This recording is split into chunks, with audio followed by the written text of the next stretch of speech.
नमस्कार, स्वागत है आपका झारखंड समाचार में। झारखंड के निजी स्कूलों में पढ़ रहे बीपीएल बच्चों के लिए राशि का आवंटन 18,762 लोग है अध्ययनरत। तो वहीं झारखंड में शराब घोटाला के बहाने बाबूलाल मरांडी ने हेमंत सोरेन सरकार पर साधा निशाना, कही बहुत ही बड़ी बात। और झारखंड शराब घोटाले में ईडी जांच में पर्दाफाश, 38 जगहों से जुटाए गए 58 करोड़ रुपए। भाजपा नेताओं की जानकारी मांगी। एसीबी ने भाजपा नेता अमर बावरी के परिवार समेत 5 पूर्व मंत्रियों की संपत्ति की रिपोर्ट मांगी। तो अब तक की सभी बड़ी खबरों पे बात करने से पहले आपसे छोटी सी अनुरोध है कि कृपया वीडियो को एक प्यारा सा लाइक अवश्य कर दीजिएगा, क्योंकि आपका एक लाइक करना ही हमारे मेहनत का फल होता है।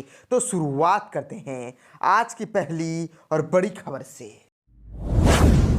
झारखंड के निजी स्कूलों में पढ़ रहे बीपीएल बच्चों के लिए राशि का आवंटन 18,762 लोग हैं अध्ययनरत। दरअसल राज्य के निजी स्कूलों में पढ़ने वाले बीपीएल बच्चों की फीस के लिए जिलों को राशि आवंटित कर दी गई है। झारखंड शिक्षा परियोजना द्वारा जिलों को 6.79 करोड़ रुपए आवंटित किए गए हैं। राज्य के निजी स्कूलों में 18,762 बीपीएल बच्चे पढ़ रहे हैं। इन बच्चों का नामांकन शिक्षा का अधिकार अधिनियम के प्रावधान के तहत हुआ है। शिक्षा का अधिकार अधिनियम के तहत निजी विद्यालयों में एंट्री क्लास में कुल सीट की 25% सीट पर बीपीएल बच्चों के नामांकन का प्रावधान है। इन बच्चों का शिक्षण शुल्क सरकार द्वारा दिया जाता है। शुल्क की 60% राशि केंद्र सरकार और 40% राशि राज्य सरकार देती है। झारखंड शिक्षा परियोजना द्वारा जिलों को जुलाई में राशि दी गई थी। जिलों के द्वारा अब तक 17% राशि विद्यालय को दी गई है। 17 जिलों के द्वारा सितंबर महीने के अंत तक स्कूलों को एक भी रुपया नहीं दिया गया था। रायकेला, खरसावां, रांची, पूर्वी सिंहभूम, पलामू, लोहरदगा, कोडरमा, खूंटी, जामताड़ा, हजारीबाग, गुमला, गोड्डा, दुमका, धनबाद, चतरा और बोकारो में इस मद में दी गई राशि का 1% भी खर्च नहीं हुआ है।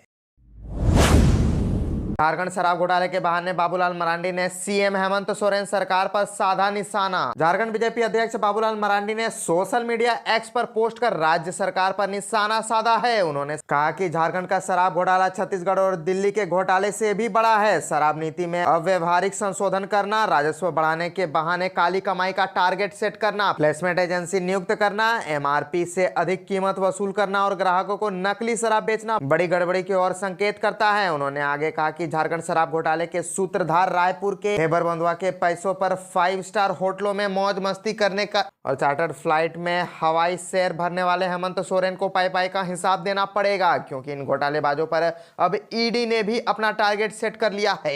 इसमें कोई अचरज नहीं होगा यदि खनन और जमीन घोटाले की तरह शराब घोटाले की भी सुई भी हेमंत सोरेन पर जाकर अटके। धृतराष्ट्र की तरह झारखंड को लूट रहे कौरवों के संरक्षक मुख्यमंत्री ही तो है। बाबूलाल मरांडी ने एक अन्य पोस्ट में दुर्गा पूजा पर झारखंड की नौकरशाही से विनम्र अपील की है कि आप सबके कंधों पर झारखंड की बेहतरी के लिए कार्यों के कानून सम्मत कार्यान्वयन की सबसे महत्वपूर्ण जिम्मेदारी है। आप सभी ऐसे पिलर है जो ठीक से काम कर झारखंड को देश को उन्नति राज्यों की श्रेणी में शामिल करा सकते हैं।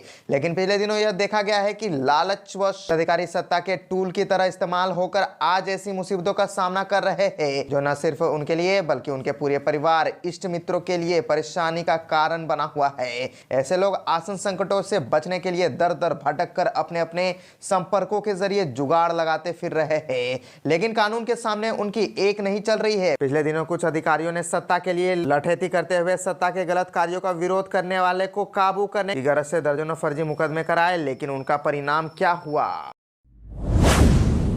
राजधानी रांची समेत झारखंड के कई जिलों में होगी झमझमा बारिश। बंगाल की खाड़ी में बना है गहरा दबाव, हल्की बारिश की संभावना।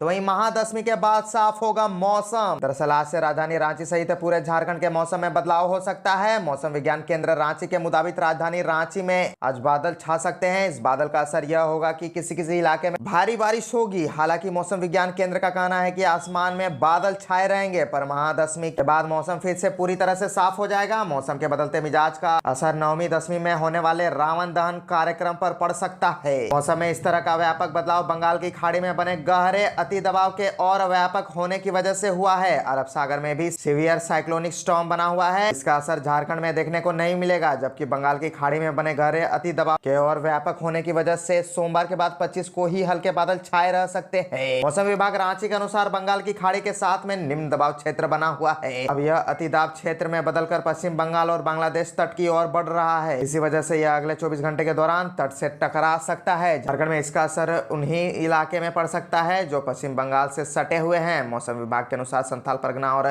कोल्हान के इलाके पर कहीं कहीं अच्छी बारिश हो सकती है। मौसम विभाग रांची के अनुसार अगले 24 घंटे के दौरान मौसम में बदलाव देखने को मिलेगा। निम्न दबाव का असर पश्चिम बंगाल के साथ झारखंड के सभी इलाके में असर पड़ेगा। मौसम के परिवर्तन का असर यह भी होगा कि झारखंड में रात के तापमान में 2 से 3 डिग्री की वृद्धि हो सकती है। झारखंड शराब घोटाले में ईडी जांच में पर्दाफाश। 38 जगहों से जुटाए गए 58 करोड़ रुपए, इन कंपनियों के नाम शामिल। झारखंड में शराब के थोक कारोबार पर एकाधिकार के लिए राजनेताओं की पोषित कंपनियों, बड़े कारोबारियों व रसूखदारों से कुल 57 करोड़ 85,14,500 रुपए जमा करा गए थे। थोक शराब में मनी लॉन्ड्रिंग की जांच कर रही ईडी को यह तथ्य मिला है। कोलकाता के डालमिया ग्रुप के द्वारा सर्वाधिक 10.50 करोड़ रुपए 15 जून व 24 जून 2021 को भेजे गए थे। 23 अगस्त को ईडी ने डालमिया ग्रुप के मनीष कॉर्पोरेशन प्राइवेट लिमिटेड के ठिकाने पर छापेमारी की थी। जिन लोगों से पैसे जमा कराए गए थे उनमें 22 कंपनियां व 16 लोग शामिल है। कई कंपनियां राज्य के कुछ बड़े नेताओं से सीधे तौर पर जुड़ी है। ये पैसे उन कंपनियों को लाइसेंस हासिल करने के लिए ट्रांसफर किए गए थे जिन्हें शराब का थोक कारोबार हासिल हुआ था। जांच के दौरान यह तथ्य भी सामने आया है कि शराब कारोबार हासिल करने के लिए योगेंद्र तिवारी व उसके सिंडिकेट ने जिन 19 कंपनियों के खाते में ये पैसे जमा कराए थे उनके अकाउंट ज्यादातर 3 बैंकों पंजाब नेशनल बैंक जामताड़ा, भारतीय स्टेट बैंक महिजाम व पंजाब नेशनल बैंक दुमका में थे। ईडी को मिले तथ्यों के मुताबिक अधिकांश राशि जून 2021 में ठेका हासिल करने वाली कंपनियों के खाते में ट्रांसफर किए गए थे।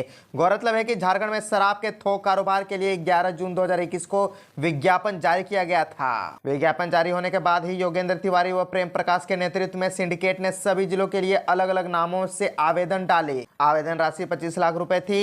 ऐसे में सिर्फ 9 अन्य लोगों में ही आवेदन डाले। जिन कंपनियों को थोक कारोबार का ठेका मिला उनमें से अधिकांश के बैंक खाते जामताड़ा व दुमका में थे।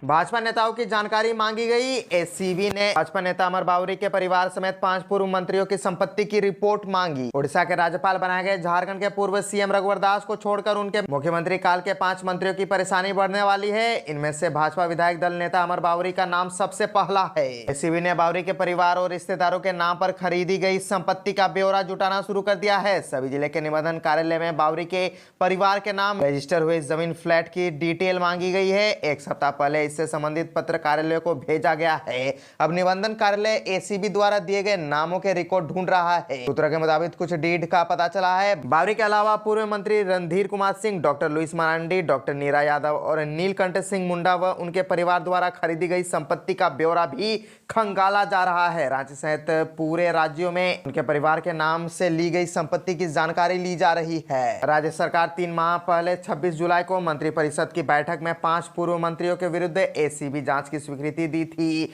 5 पूर्व मंत्रियों पर रघुवर दास के शासनकाल में मंत्री रहते हुए 2014 से 2019 के बीच से अधिक संपत्ति बनाने का आरोप है। कुछ मंत्रियों पर आय से 200 से 1100% अधिक संपत्ति अर्जित करने का आरोप है। एसीबी ने पूर्व मंत्रियों के विरुद्ध अलग अलग 5 पी दर्ज की गई है। प्रत्येक पी के लिए अलग अलग डीएसपी को जांच की जिम्मेदारी दी गई है। 5 डीएसपी को स्पष्ट कर दिया गया है कि जांच का क्या रुख होगा। उन्हें पूर्व मंत्रियों के खिलाफ लगे आरोपों से संबंधित कुछ पूरे कागजात साक्ष्य जुटाने का टास्क दिया गया है। इसलिए जमीन, फ्लैट व निवेश की जानकारी जुटाई जा रही है। सूत्रों के मुताबिक एसीबी ने अभी तक 3 मंत्रियों पर लगे आरोपों की पुष्टि से जुड़ा साक्ष्य जुटा लिया है।